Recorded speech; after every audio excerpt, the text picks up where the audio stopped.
Today, we're going to talk about how your certification is really a ploy to get you to spend money on an ongoing basis to keep that piece of paper, which generally speaking does not give you the qualifications, credentialing, and systems to go run and grow a business that's going to be fruitful for you. Before you go in and you do this whole like, oh, but don't you guys charge monthly? Yes, we do. $97 a month. And for that, you get certifications, education around coaching and business and finances and everything in between, as well as systems and software to actually run your business. Literally every single thing you need for $97, not hundreds, not thousands, not 10,000, not 25,000, but literally everything you need for $97. So Andrew, talk to us about this credentialing subscription service that exists out there.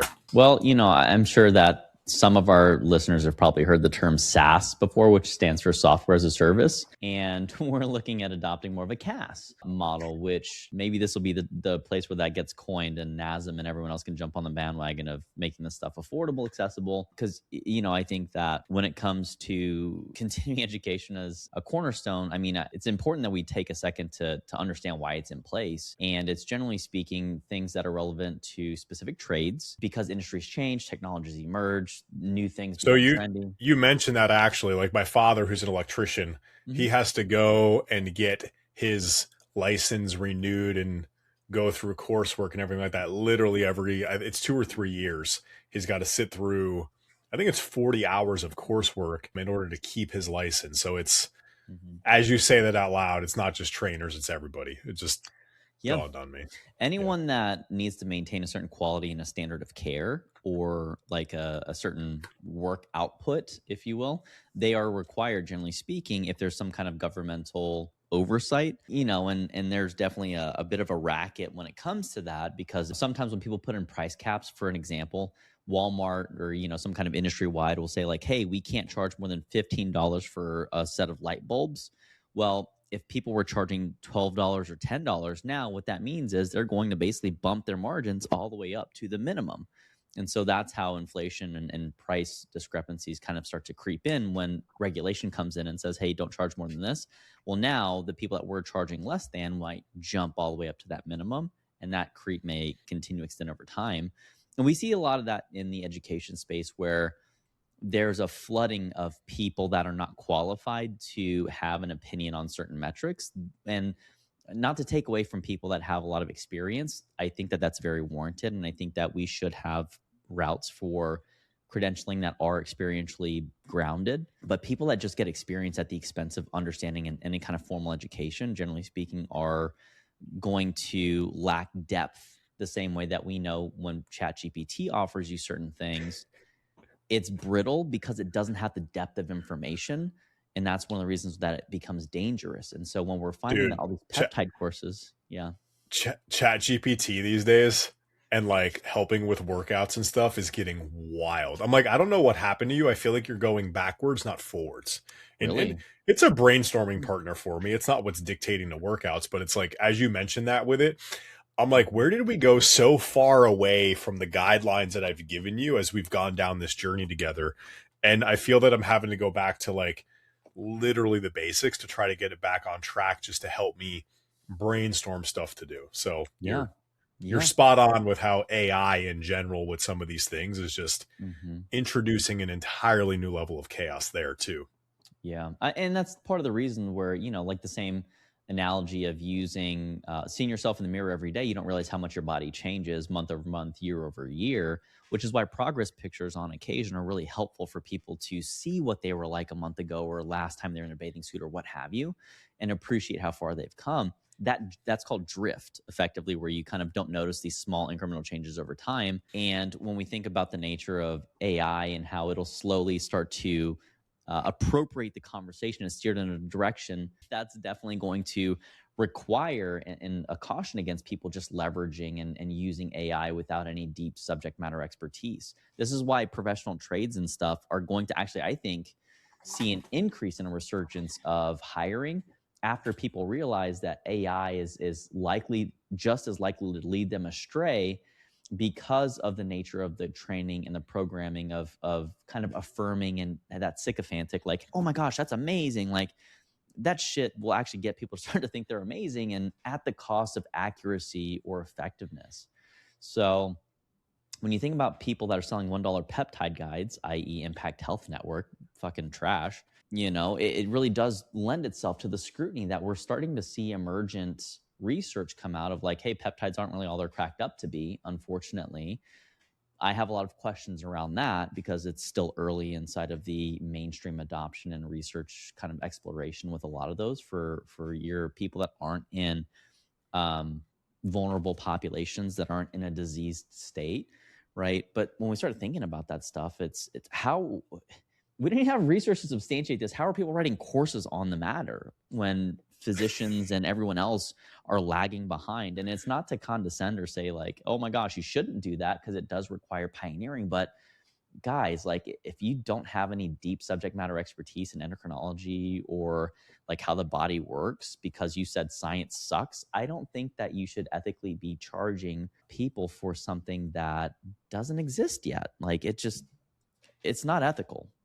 So when we think about the CEC, is like I hear you on the, it helps keep you on the straight and narrow of understanding the information and continuing down that road. And I would agree. Like when I was certified as a trainer almost 20 years ago, was my first weekend certification course. And then you go for your subsequent CECs and you learn more and different things and you dive deeper into it, corrective exercise specialist and all of that stuff for 2 days. I always remember coming out of there going like, I'm corrective exercise. Like, or I went for, I think it was ISSA, like a kickboxing thing, which was a step below like gym class kickboxing just for cardio, but I do kickboxing. And I look back and like, I don't regret going through those things, but I also look at the amount of money that I spent on these things that were pitched to me as a way to keep my main core certification, but they also didn't really bridge the right gap that I needed. But it also just kind of, it made me believe like I'm a better trainer because I now can hold a kick pad the right way. Like it was just, I look back and I'm like, all right, there's definitely a money grab in there. And listen, it's business. You got to make money. I don't disagree with that sentiment, but like from an accreditation standpoint, what does it look like to still be accredited? What are requirements typically? And maybe it varies. I don't know this, but what does that look like? Like what is real in terms of needing to continue to learn in that world? Well, and it depends on what certifying body you're discussing. Like the ACSM and the NSCA are two of the organizations that are preferential to me, as well as the ISSN, the International Society of Sports Nutrition. Jose Antonio does a lot of great independent primary research over there through his lab, Nova Southeastern, and like they really do give a lot of platforms, and frankly, like they drastically undercharge for what they deliver. And there's not as much course material and stuff, but I think it does really come down to the fact of what is necessary and how often do things change. That would necessitate what these evidence-based practice kind of organizations that differ from NASM and ISSA, which are, they'll create like a bodybuilding prep course that loosely has like to give you a clear example, they created a DNA course, the ISSA did. And this was in 2020. And I was seeing a young lady at the time that was working at ISSA, and she was, I think, in the customer service realm, and she had she was just kind of curious. I think she was looking at being a personal trainer at the time. She took their DNA-based coaching exam, and she didn't know anything about DNA, methylation, anything like that. She took the exam and she passed it. And she didn't even read any of the course material. And if you can pass something like that, and you're supposed to have a subject matter expertise as a way of credentialing and saying, hey, cool, now you're a DNA-based coach, like what rigor is there really? And what separates that person from being able to understand? Hey, she might have on accident and luckily just guessed all the answers right, Andrew. It is possible. I mean, I think it was like 50 questions, and I imagine the margin of error is 80% usually for these things. So she can win. Is it so 50 questions true and false, or 50 questions multiple choice? Probably multiple choice, because the lengthier, like the short form and the long form blanks, you now have to have someone manually go in there. And let's be honest, like they were charging $50 for these courses and shit. So you got a 20% per question chance if there's 5 potential answers of guessing it right. They usually do 4. So 25% to the 50th power of percentages. So I'm not sure what that number ends up being, but I'm going to ask AI while you keep going real quick. Yeah, I don't know about that. I do know that they ran into a lot of issues of people in India circulating the test answers. And so when you think about the inflated number of people that are ISSA, the easier something is to get, the less prestigious it tends to be, because there should be a weeding out process for people that are contraindicated for the job. Not everyone needs to be a physician. And in fact, if you fail your entrance exams and, like, let's say that you just have a very low SAT score, not to say that you're dumb, but your generalized, your crystallized intelligence may not be conducive for someone being as successful, worth the 100, the 500K investment, to come out the other side and not pass their boards. And now they can't practice, but they have a degree, and they struggled and had all this stress and sleep deprivation and all these other things for 5 years. So there are gating criteria that are intended to align people to be best equipped for the job that they're moving into. And, I think people don't like to be told no. And it puts us in a weird place sometimes of, you just don't have that skill set. And I'm bad. In case you were wondering, Andrew, the percentage of guessing everything properly is 7.89 times 10 to the negative 29th. Ooh, that's like is the answer. So it's point 0.00029. A lot of zeros, like 20 of them, 789.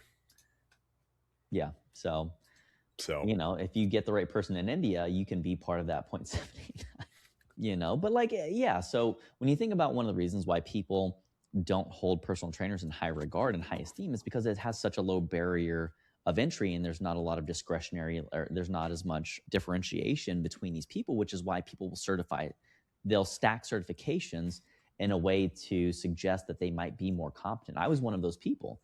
I didn't want to have to justify my value. So here we are 74, 75 certifications later, and tens of thousands, if not hundreds of thousands of dollars in debt just from these certifications over the years. Like, I really do regret having done that. But I will say that, for instance, I think CrossFit was a really valuable one because it was very experientially based. You can't fake being in a room and having a coach and going and taking people through these drills. And I think that that's where a lot of certifications and learning are really going to take on a new light, is this live version of getting feedback and having to do the skill versus saying, hey, knowledge check, you understand what a peptide is, whatever. Like, and obviously some of these things are like, not controlled substances, but they're controlled substances in the way that you can't necessarily get widespread experience in a short period of time like you can with coaching and interacting with people and peopling. So, yeah. But I think your original question was, what makes, what are some of the criteria that have to be present for a CEU? Yeah, like I guess at the end of the day, what if you're part of NSCA? This got me fucked up right now. Whatever it is, like if you're part of that, how often do they, as a certifying body, require you to get a certain amount of hours or interactions or whatever they quantify like the CEU numbers as? Like what does that look like? You have to spend 30 hours every 2 years practicing your craft? Like, just, I guess, break that down, because I'm naive and don't know.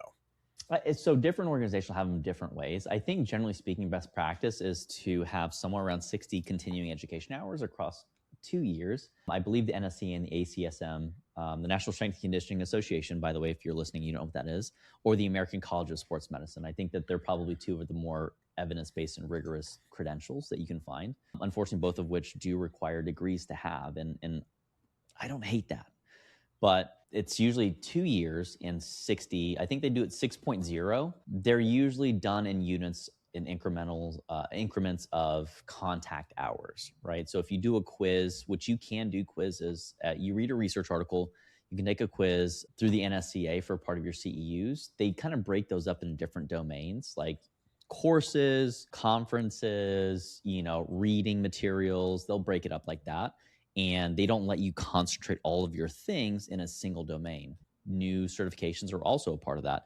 Now, we'll say that this is where, to your point, the ethical boundaries of charging and creating a system that feeds itself.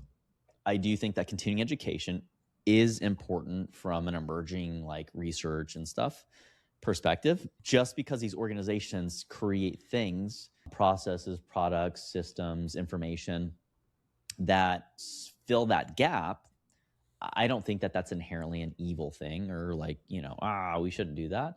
I do think that if an organization is spitting out a new certification every 3 to 6 months and it hasn't gone through a vetting process and it doesn't demonstrate a clear need inside of the industry or a way that it adds significant or clear value from an ROI perspective, I think that that becomes the unethical borderline. And that's why I'll go after NASM and ISSA, because they do seem like they're a little more predatory. They're constantly running sales on these things. I used to teach the NASM curriculum while I was a training manager at Lifetime. And again, like when I think about standing on a single leg to do standing on a Bosu ball with a single leg to do bicep curls is functional, get the fuck out of here, dude. Like that's not helping anybody, unless maybe you're training to be a single leg fucking You burn pirate. more calories though, bro. Like, and so, yes. And I will say I am biased towards actually having your training be useful and effective and getting you to do things that are above and beyond your current ability level, not just look a certain way. But there are people that could make that argument that if it's just about caloric expenditure and enjoyment, sure. But if it's about caloric expenditure and enjoyment, give it 10, 20, 30, 40 years. As you age, you're going to regret not chasing function, not being able to do more things because you are inherently going to be less capable and able as you age if you don't train it. You don't use it, you lose it. So, that's my caffeinated soapbox on diatribe on this. And the thing is, like, I agree, right? Continuing to learn is an important thing. I don't do great under structure and rules. I'm sure you know this about me. But I am very self-motivated to go learn and tinker and all of those things, right? I don't think the world should be as self-motivated as I am, because there's also a distraction problem that comes with that. Let me throw that out there. But if you are self-motivated to go learn and you're doing those things, I do believe there should be a way for you to test and prove I'm continuing to refine my craft. And you should be able to pay a bare minimum fee, whatever the case may be, at the core item that you ended up testing for to begin with, right? Like in my mind. So your CPT, your trainer, your nutrition cert, whatever it might be, if you're continuing to learn and you can go back and keep passing that test, even with the iterations that happen over time based upon evolution and learning and whatnot, I feel like, hey, that should be sufficient enough. You're proving a continuation of your skills. But if you have to go back and pay hundreds of dollars for all of these things every 2 years consistently, and the only way is by their very specific structured stuff, that's where I think who a little more resistant to structured learning system, just say like, I think I have a problem with it, because from that perspective, it's just more, you need to go learn. Now, again, if that's the only way you actually go do the thing, I think that's fantastic. And that's like, hey, go get it done, spend your 30 hours a year learning the thing. And if that costs you more money, like, hey, cool. But I can tell you right now with a high degree of certainty, I have way more tabs open on my computers than anybody should. I'm learning every single day. And I could probably be put against the best of the best on some of the things that I get to work on, right? So my thing would be, you should go learn outside of the boundaries that these things force upon you. But at the same point, continuing to learn should be a requirement if you're going to at all lead other people, give advice, or help people achieve certain outcomes. Because what we knew to be true 3 years ago, there's things that are not true today anymore. And if you're not keeping up with it, that's a problem. Well, and on that point, I think that, some organizations only require you to restart every 5 years. Some do it every annually. I think PN is also another 2 years. And so when you think about the speed of these things, largely those are contingent upon the speed of change and updates and outputs, how quickly things change. And to give you a frame of reference, the NSCA just came out with their newest, I think it's the 5th edition of their Essentials of Strength and Conditioning book. And the last version was in 2014. So that's 12 years, and so they're going to have to now update their certification materials, the way they go about these things. And if people are curious, like we do use that book as a seminal source for our fitness program design coaching certification, because it is so thorough and well written that we borrow a lot of the principles from there that are universal, that they've done a great job in compiling. And obviously we then overlay a fair amount of the other experiential things on top of those principles. We don't necessarily agree with everything they say, but I would say it's like a 60-40 split of the new stuff versus the stuff that's rehashed, that's principally based, that is grounded in decades, if not centuries. I mean, potentially depends on how far back you want to go, but even Greco-Roman in the Olympics, like, fitness and training are not new per se, but they definitely have seen significant evolution across, however long we've been tracking it. But yeah, I mean, if you're not, they say you should upcycle your technology every 3 years.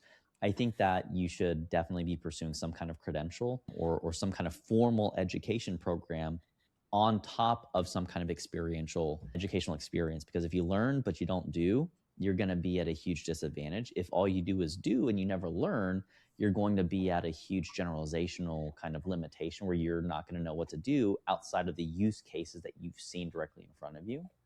And the way that CEUs effectively work is they create a base. If you just hit those minimum standards, you're not going to be great in your craft. I don't think. You're going to need to, if you want to be at the top and if you want to build a brand and you want to be renowned for something, be on peptides and do social media, or deliver really great results as a function of how well you can get someone to their goal as quickly as possible. But, I'd say that those are probably my biggest guiding criteria when it comes to CEUs. CECs, continuing education units, continuing education credits. You'll hear them used interchangeably. It's all a scam. People are just trying to take your money from you. Fuck the world. Could be. Yeah, absolutely. So, there's an element anyways, of that. yeah, I think if you're spending time, effort, energy, money, resources, whatever, on continuing to learn, continuing education, credits, units, whatever, it should be worthwhile. I do believe there's a large majority of people out there that are leveraging that as a way to create profitability for their business. I'm not saying you should get it for free. There is a cost of that good being sold associated to that business that they need to recover, and you are in business to go ahead and make a profit. So from that side of things, like very, very directly, it shouldn't be free, especially with all the free resources that are available that you're choosing not to leverage. That's on you.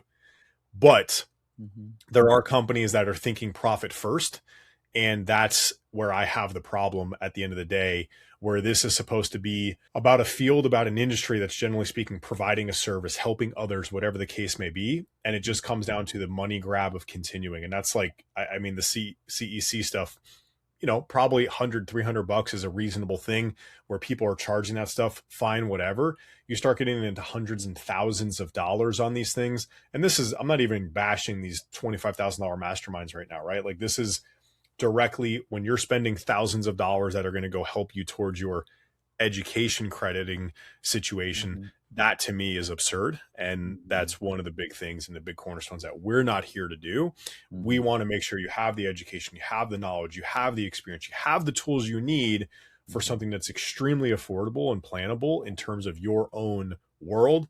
And that's why we're sticking to our $97 a month. And to give you a frame of reference, like, people now, I hope the question starts to become, well, obviously these things cost money. And yes, the way that you determine if something's predatory or not is how much evidence it has to support it and how quickly and how long something has been proven and tested.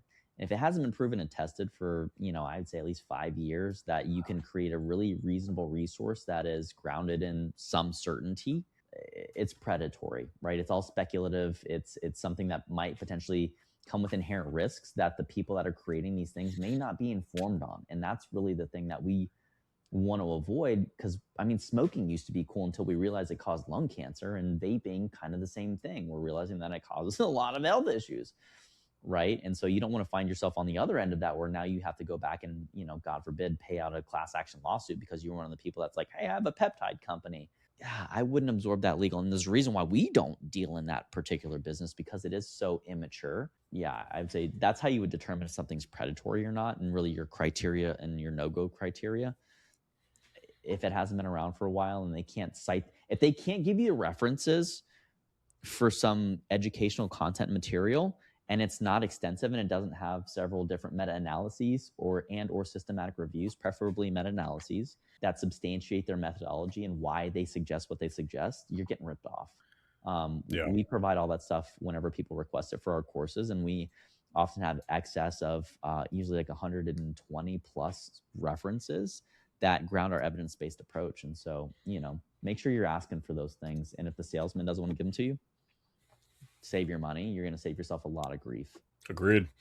Well, hey, gang, we appreciate you jumping on today, listening, joining us here at Beyond the Pump, where we break down the business of fitness and nutrition. Subscribe to the channel, watch the episodes. We're here to provide a ton of value. If you guys need anything, reach out. If you want to talk about a topic, throw the comment down below. We'll see you guys next time. Peace.